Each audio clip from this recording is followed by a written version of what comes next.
এই মুহূর্তের 2026-এর বিধানসভা নির্বাচন মুর্শিদাবাদে কিন্তু বেশ কয়েকটি বিধানসভায় কিন্তু বিজেপি একটা ভালো চমক, একটা ফল ভালো করতে পারে। কেননা বড়ুয়া, অন্যদিকে মুর্শিদাবাদ কেন্দ্র, অন্যদিকে যদি আমরা দেখি খড়গ্রাম, সেখানেও কিন্তু টেক্কা দিতে পারে বহরমপুর এবং নবগ্রাম পর্যন্ত।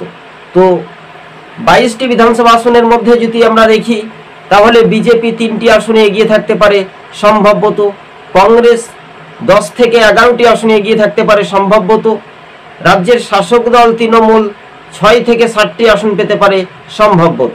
কেননা এবার মুর্শিদাবাদের একটা রাজনৈতিক সমীকরণ, অন্যদিকে বিজেপি কিন্তু 3 থেকে 4টিও পেতে পারে। কেননা জঙ্গিপুর, মুর্শিদাবাদ এবং বড়ুয়া, এই 3 থেকে 4টি আসন কিন্তু বিজেপি একটা বড় মাপের চমকে দেওয়ার মতো ফল করতে পারে বলে এমনটাই এই সমীক্ষাতে উঠে আসতে পারে।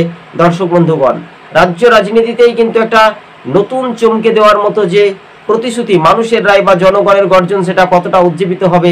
আজকে ছিল আমাদের মুর্শিদাবাদের বিষয়বস্তুটা নিয়ে সার্ভে রিপোর্ট, তথ্য বিশ্লেষণ করে আপনাদের সঙ্গে তুলে ধরেছি। দর্শক বন্ধুগণ, সকলে ভালো থাকবেন, সুস্থ থাকবেন, ধন্যবাদ।